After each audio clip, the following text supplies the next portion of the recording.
Good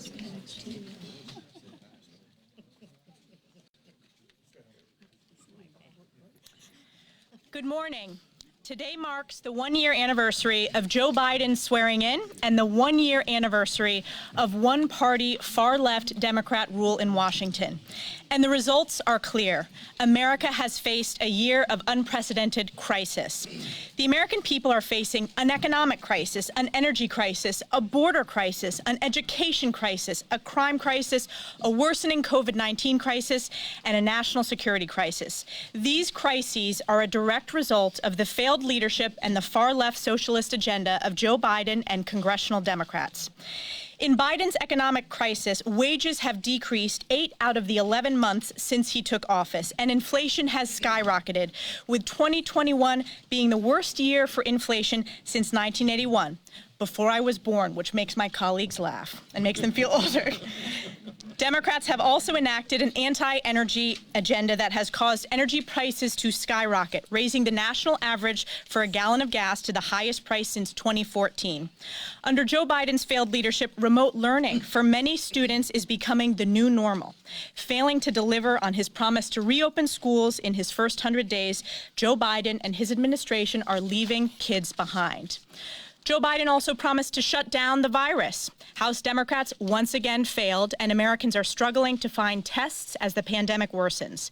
This month, the U.S. broke the record for the most COVID hospitalizations at over 132,000, and more Americans died from COVID-19 in 2021 than 2020. Following a year of defunding the police rhetoric from President Biden and congressional Democrats, we saw a crime crisis and over a dozen major U.S. cities seeing record high homicide rates in 2021. And the border crisis continues to rage and worsen, with over 1.8 million illegal immigrants apprehended at our southern border since Joe Biden took office. And of course, President Biden's weakness on the world stage has left us with a national security crisis that has made our adversaries in Beijing, Tehran, and Moscow stronger today than they were 1 year ago. Joining me today are my colleagues from the House Republican Conference, and I will turn it over to Jody Arrington from Texas. Thank you, Madam Chair. And by the way, I was only 9 years old when we had that 40 cents. We're flaunting our youth and vigor this morning. Thank you all for being here. The best way to describe President Biden's first year in office is one self-inflicted crisis and disaster after another.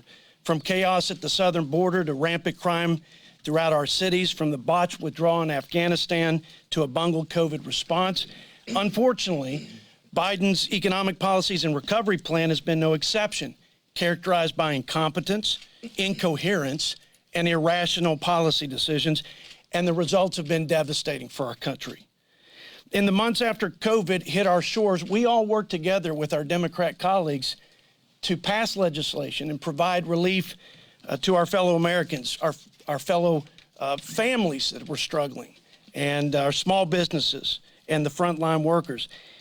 Despite campaign promises from President Biden, he broke from this bipartisanship and jammed through the largest multi-trillion-dollar partisan spending bill in the nation's history.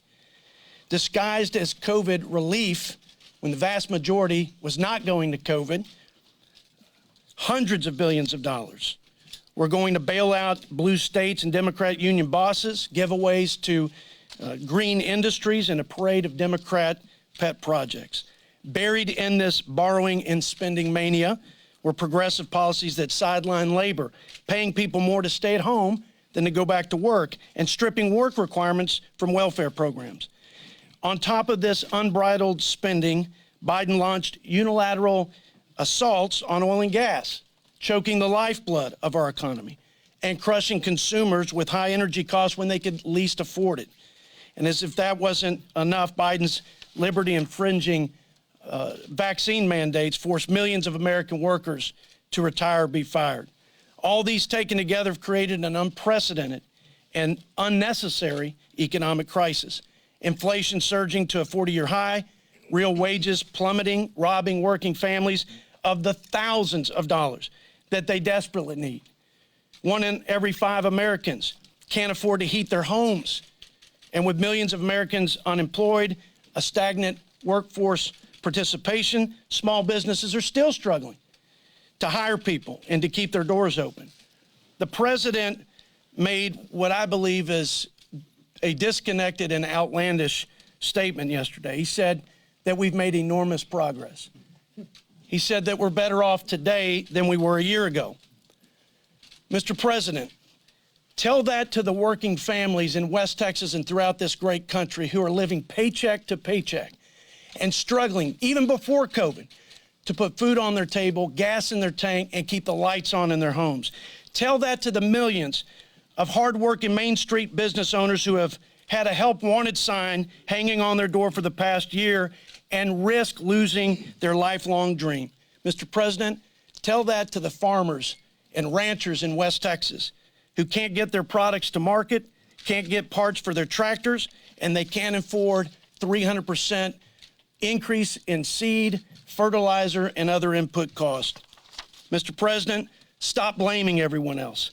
Stop pushing this radical agenda and work with us to solve the problems and address the real needs of our fellow Americans. And now I yield to my friend from Louisiana, Representative Julie Letlow. Thank you, Congressman Arrington. As a former classroom educator and a mom of two, I believe that addressing the issues we face in education are of the utmost importance. We all know that American schools have been in crisis, as students and teachers have found themselves in unprecedented circumstances. When schools went virtual nearly 2 years ago, parents joined their children in the virtual classroom, and many were concerned with what they witnessed. When parents across this country tried to voice their concerns and engage in the learning process, they often were shut out, and in some cases, wrongly labeled domestic terrorists. When it comes to education, this administration and the other side wants to exclude parents and have government do the job on their own. They think that a group of bureaucrats in Washington should determine the beliefs and values that we teach our children. That will never work because these are our children, not the government's. It takes a family, not a bureaucracy, to raise a child. A great education is the most essential building block in the foundation of a child's future. As Republicans, we believe that education works when it's a true partnership between parents and the learning environment that works best for their child. We don't think that the relationship between a family and educator needs to be adversarial. Schools should work hand in hand with families, both sides bringing new ideas to the table that will always put our children first. That is why over 100 of my Republican colleagues and I have joined together to introduce the Parents' Bill of Rights. Common sense legislation that brings transparency and accountability by giving parents the right to view their child's curriculum, allowing them to protect their child's privacy, keeping them informed of violent activity at school, and ensuring that government bureaucrats can never shut parents out again. I want to be clear, we're not saying that Washington should force directives on local schools, but we are telling them that they must open their doors for families. We also know that it is essential for our children to be learning in person. The statistics tell us that students show more academic and social growth when they can interact with their teachers and peers. Congress sent billions to school districts and states to make sure they could safely reopen their doors. We didn't spend that money just for them to simply close their doors again. It's clear that we need a broad shift in our nation's education policy. America's future depends on it. Thank you, and I'll now turn it over to my esteemed colleague from New Mexico, Congresswoman Yvette Terrell. Thank you, and thank you for being here. And I think we can look at this 1 year and just pick one word out of the dictionary: hypocrisy. This year's been full of it. I mean, today the people of New Mexico and Americans are worse off than they were just 1 year ago. Let's face it, gas prices are higher than the wall. I mean, our school kids are locked out and criminals run free. Our paychecks and our presidential promises are worth less now than ever before. President Biden and Nancy Pelosi have taken our country on a road trip to the 1970s, before you were born. And nobody's having a good time. In fact, I think sometimes Joe Biden thinks it's 1970. Look, this is America. Presidencies don't last forever, but the will of the American people will. People are free. They know this country. They know their homes. They know their industries. And they want to live in the nation that most have fought for and stood up for and respected. And right now, we are in crisis mode. We have a border that's wide open. We have turned every state in this country into a border state, thanks to this president. We have a moral responsibility to finish the wall, to ensure the health, safety, and welfare of our families, our communities, our first responders, and most importantly, our children. We really need to be talking about truth. Instead of sending innovations overseas, why aren't we, innovations overseas, we're sending jobs overseas. We're not giving people choices in energy. We're forcing them to go down a path we are not ready to go down.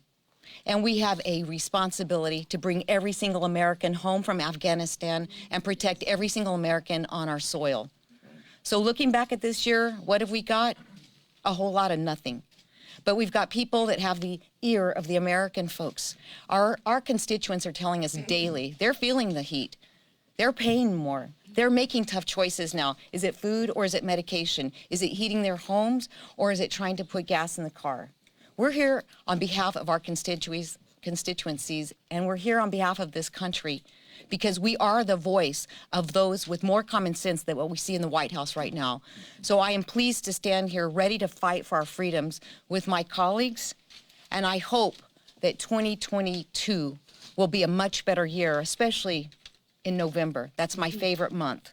And with that, I will send it over to Michael Waltz. Yep. The number one job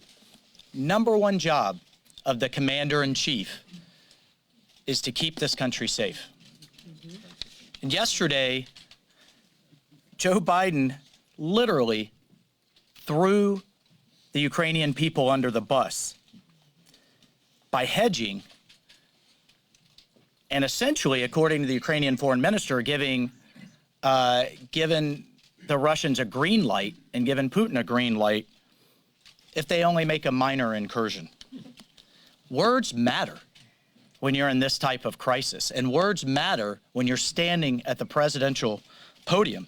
Now, he may have used his team to try to spin and backtrack afterwards, but Putin got the message, the Kremlin got the message, the Ukrainian people got the message, and I have to tell you, the Chinese, the North Koreans, the Iranian regime, the Taliban, Al-Qaeda and ISIS, they all got the message too. And in Ukraine in particular, instead of using deterrence, instead of stopping this aggression on the front end, we continue to hear about how tough President Biden's going to be after Russia invades. I was just out in Ukraine a month ago, and I have to tell you, talking to Ukrainian officials, they said, thanks a lot. It doesn't do us a lot of good to get tough after Russian tanks are sitting in our capital. And just in 1 year, we have lost 2 allies and 2 democracies. And I just can't understate, and I think we need to make this connection, how much Biden's failed energy policies have played into Russian aggression. By shutting down pipelines here, by regulating fracking, by stopping drilling of American oil and gas companies, he has enriched Putin's oil and gas companies. Every time you see that price of oil, that barrel go higher and higher, Putin gets richer and richer and more aggressive. He has also said, he said just yesterday, he makes no apologies for his decision on Afghanistan.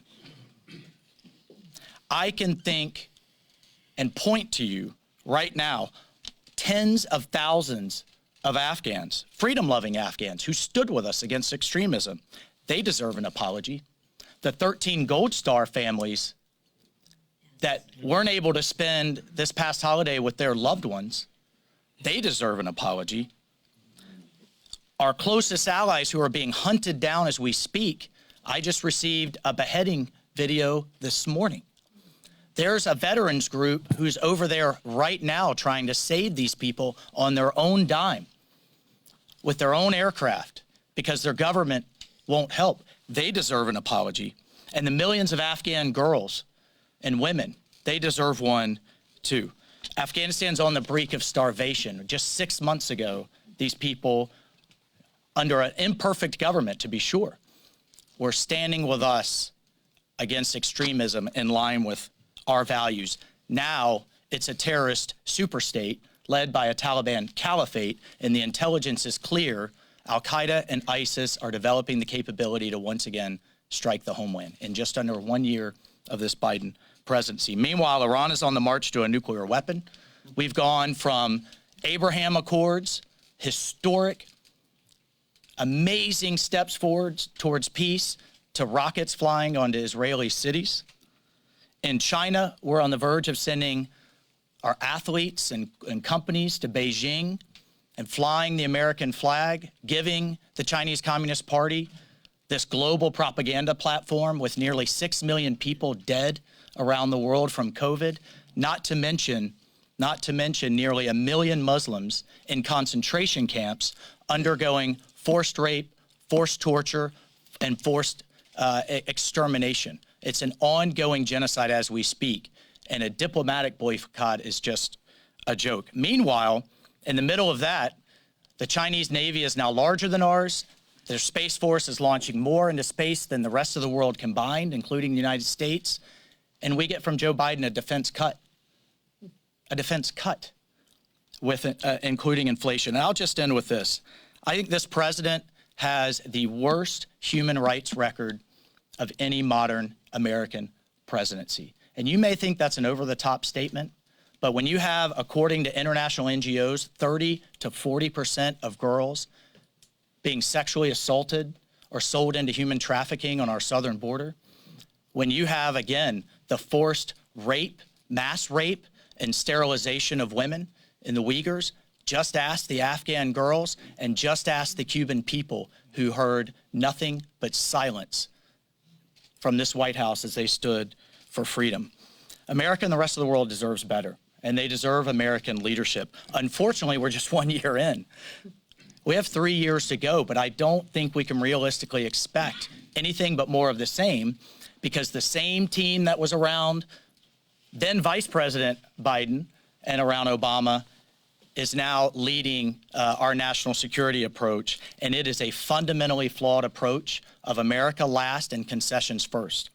And our adversaries see that as weakness, and they see that as opportunity, and you are going to continue to see them on the march unless this president completely does a 180-degree turn. But I think with the stubbornness, with the obstinance, with the pride, sadly, that we saw yesterday, I don't think we can expect that. And prosperity around the world, why this matters to the American people, has been underscored by American leadership and the United States military since World War II. And that credibility is now under a serious and dangerous erosion. We are moving backwards in the world. And with that, I will stop and hand over to Whip Steve Scalise and go Knowles. Go Tigers, and good to be with you. What a difference a year makes. 1 year ago today, Joe Biden took the oath of office as President of the United States, and he walked into a White House that had not one, not two, but 3 different vaccines on the brink of approval because of President Trump's Operation Warp Speed. And not just 3 safe and effective vaccines, he also had a number of therapeutics. He had an economy that was poised for a strong rebound. We had border security. We had energy security. We had peace accords between Israel and Muslim nations. That was just 1 year ago today. And what did President Biden say yesterday to give an accounting for this last year? He literally just doubled down on all of the failures that we've seen this last year. If you were even grading on a curve, Joe Biden would get an F for failure. And it's the American people that he's failed. Those hardworking families that go to the grocery store and are paying 20% more for bacon, and he doesn't think that's a problem. When you think about the border crisis, where now every state in the nation is a border city and community, because you've got drugs coming in across our border, and now fentanyl and other drugs killing people in every community in America, because Joe Biden not only stopped building the wall, but sent a message all across the world, not just South and Central America, that our border is open. You look at the energy crisis, and of course, people are longing for those days where they were paying less than $2 a gallon. I'm not talking about decades ago when Elise was just a twinkle in her parents' eyes. I'm talking about a year ago when people were paying less than $2 a gallon because we were making our own energy here in America, and we were making enough to where we could ship it around the world and help our allies. We were undercutting Russia. We were undercutting OPEC nations. And then you fast forward. First day in office, Joe Biden kills the Keystone Pipeline, sends a message that he doesn't want America to be energy secure. And it wasn't because he was against pipelines or fossil fuels, because he greenlighted the Nord Stream 2 pipeline so that Putin could have more leverage over Europe. He begged OPEC nations to produce more oil, which, by the way, emit more carbon than oil made here in the United States. If you actually want to save the planet and lower carbon emissions, make the oil here, make products here in America. It's not just good for our economy and jobs and those hardworking families who he's kicked to the curb over and over again, but it gets our economy back going, and it sends a message to those other countries that we're going to have strong leadership in America. Weakness has consequence. We saw that in Afghanistan. For the president to say that he would do it over again the same way, my God, what a frightening thought it is to us here in the United States, to our allies all around the world, but also to our adversaries. We know Russia was watching what happened in Afghanistan. We know that China was watching, Iran. All of our adversaries around the world were watching, and they saw the weakness, and they're capitalizing on it right now.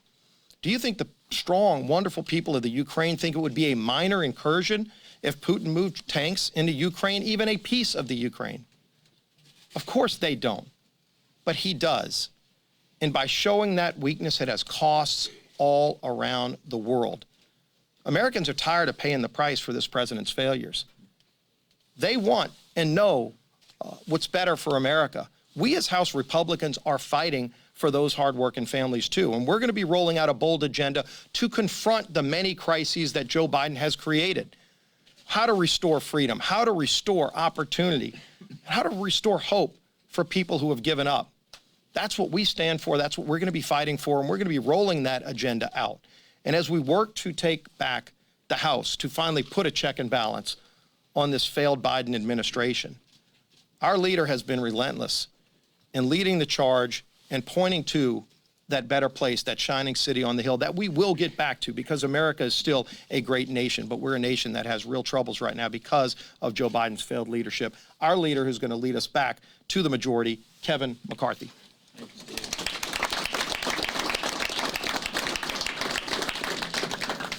I want to thank all the members for being here. We would have had everybody be outside, but it was just weather, a little bad.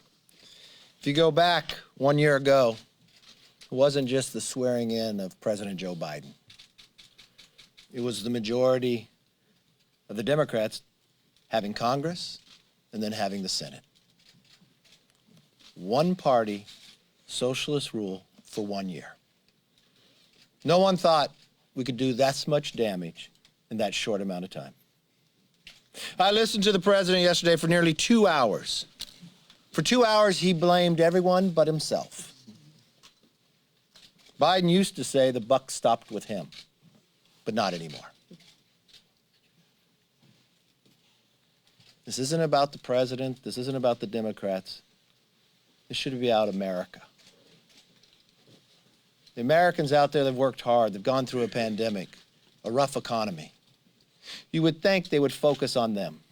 But the Democrats' very first bill, H.R. 1, the one they put the most importance on, was surely only about the Democrats maintaining power.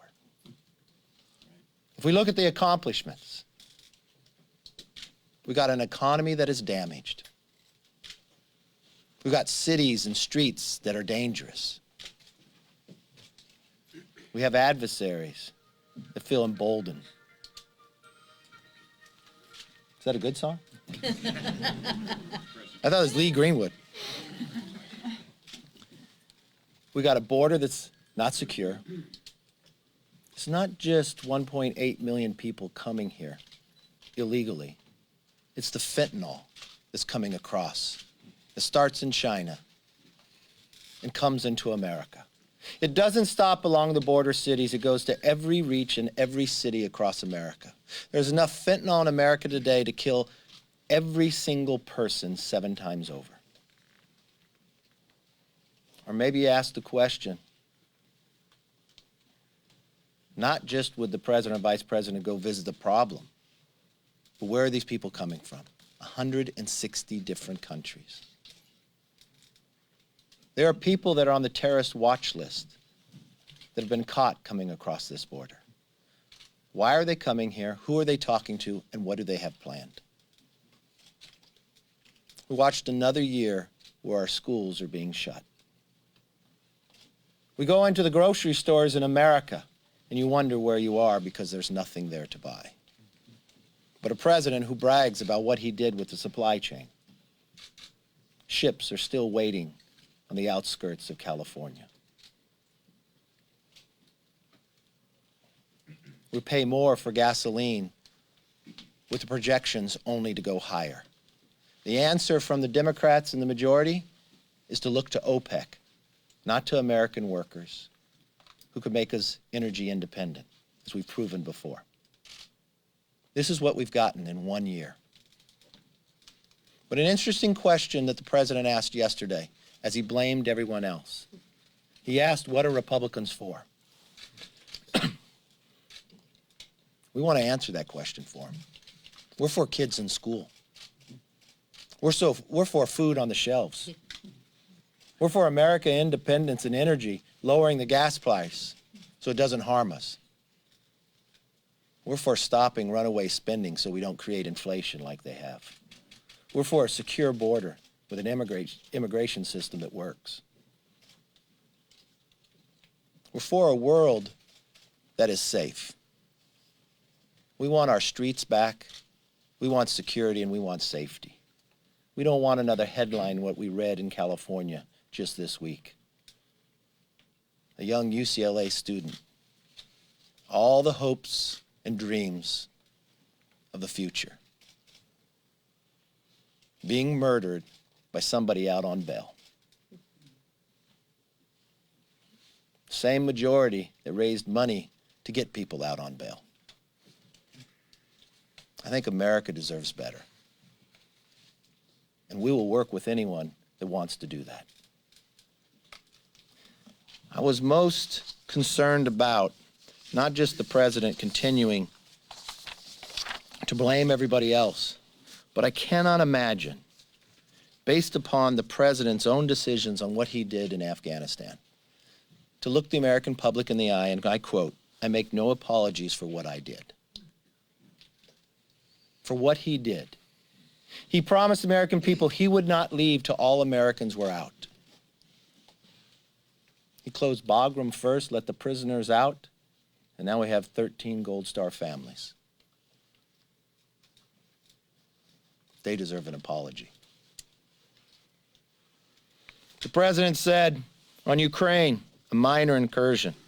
If you read the tweet today, the president of Ukraine, we want to remind the great powers that there are no minor incursions in small nations, just as there are no minor casualties and a little grief from the loss of loved ones. It's a 1-year anniversary of the Democrats' control. It's also the 100th anniversary of the Soviet Union creation. With Putin wanting to put all the pieces back together again. Looking to the leader of the world with 2 hours offering the opportunity to go to Ukraine. Never in my life did I believe a president of the United States would say that. North Korea launches missiles again. Next month, the world will go to China for the Olympics to reward them for bringing in COVID and killing millions of people across this world. We can do much better. That's what this body believes, and this is what we'll work for. With that, let me open it up for questions. Yes, ma'am. Thank you. I wanted to ask, there's been a lot of bipartisan concern after President Biden's minor incursion comments yesterday. What should Congress's role be if Russia is to invade Ukraine? The first thing you want to do is make sure and deter them not to invade. The only thing we've heard from the administration is things that would happen after you invade, and a president said a small incursion will be less than a big incursion. It shouldn't just be America. NATO and everybody else should stand up and say this is wrong. Do not let history repeat itself just when the Olympics is about to happen again. And Putin could sit on a world stage and said, Biden allowed it. I think we should speak with one voice. I watched in the Senate, you had one of the actions this president take was shutting down a pipeline in America, but opening one up for Putin. And then when there was a vote in the Senate, as 100,000 Russian troops are on the border of Ukraine, the administration joined with Russia to lobby to make sure that was defeated. I would have thought they would join together as Americans to make sure you sent a very clear message. So what should Putin read from this? That they'd even work to make sure they keep my pipeline, and then he said you could have a minor incursion. That is all the missteps. Has he learned nothing from Afghanistan? Just a few short months ago? Remember when he stood before the American public and said, oh no, the Army could sustain itself for long periods of time. But it's not just Biden who should be blamed. Adam Schiff. Adam Schiff took an intel committee and created it into a political committee. Why weren't they watching what was happening in Ukraine? Because they were more busy worrying about impeaching people. It's the entire Democrat majority.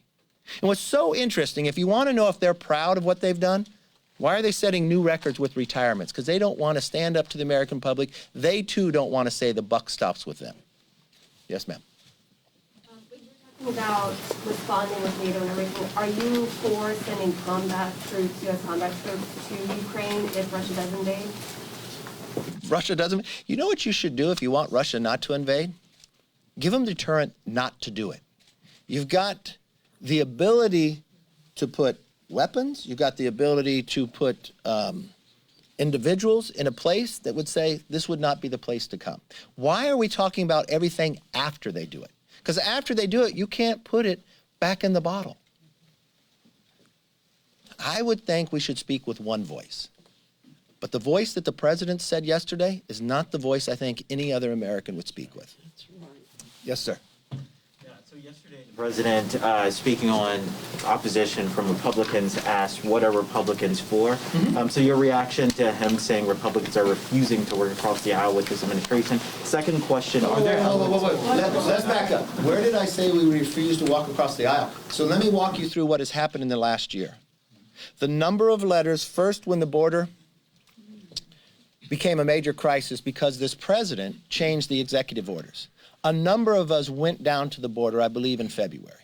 At that instance, as we were working with the Border Patrol, seeing what was happening, we uncovered that there were people on the terrorist watch list that were being arrested.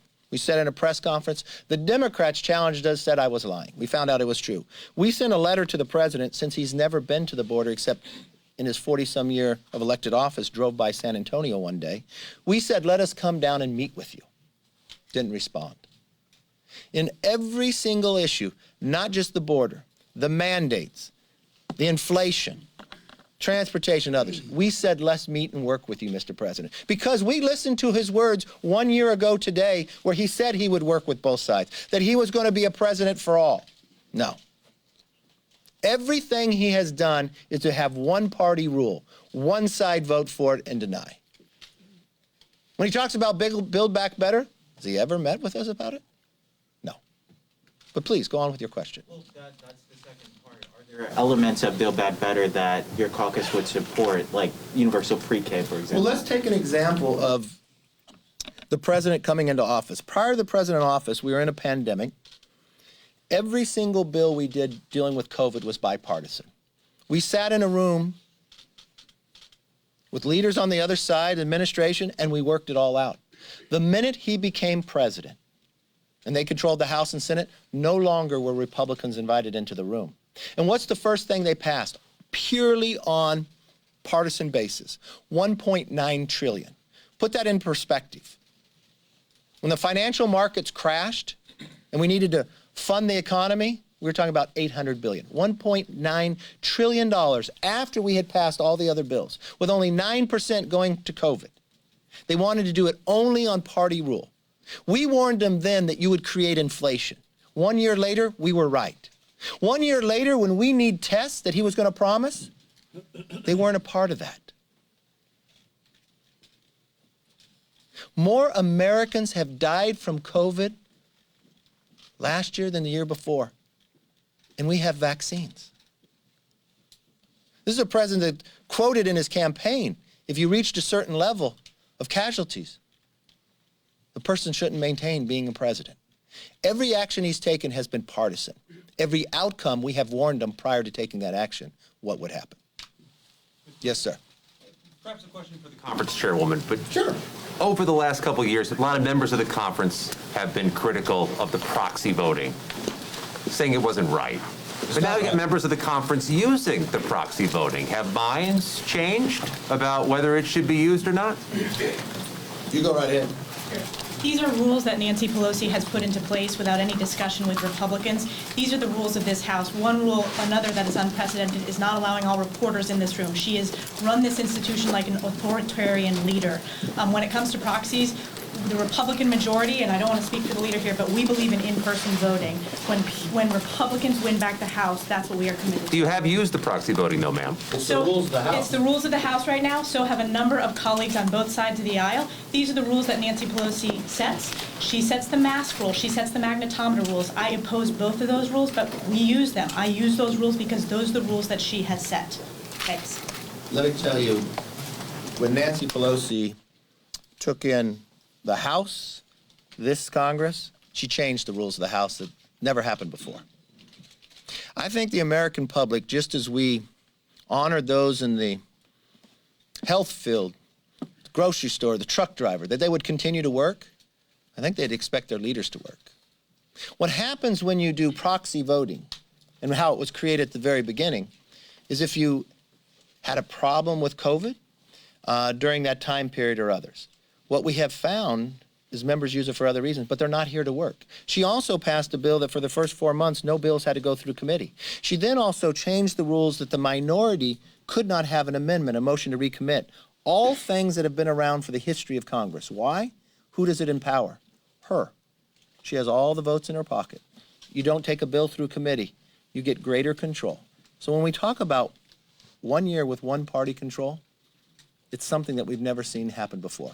I think people should show up to be paid. I think people should work together across the aisle. And if you're here, that's when you can make that happen. And fortunately, in the next year, we'll change that. Yes, sir. Leader McCarthy, one thing that resulted from the big spending bill that Democrats did when Joe Biden first took office with the checks and the monthly payment for parents is a likely reduction in poverty and especially child poverty. What do you think of that? How important is that in the context of the other economic things you've been talking about, like inflation and labor shortages? You know what's interesting? You didn't mention what also happened with those checks? The Boston bomber got a check in jail. You know what the Republicans offered? To make sure that didn't happen. But the Democrats said no. The amount of waste, when you go back and see, offered going through, we believed we had the data to help those small businesses that need it to be able to stay open and go. But they chose to allow prisoners to have checks, and we think that's wrong. So what we're for is to make sure more people can work, more people have prosperity, more kids can go to school. Back to school, back to health, back to safety. It's pretty simple. We just hope the president would agree with that as well. Yes, sir. Thanks, Mr. Leader.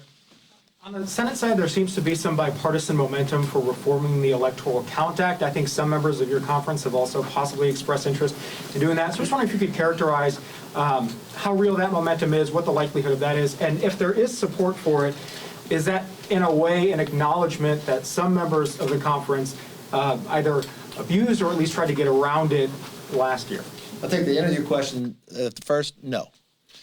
Just like any bill out there, in every Congress we look, it's an old piece of law, so you can always modernize it in others, and there's nothing wrong with looking at any piece of legislation.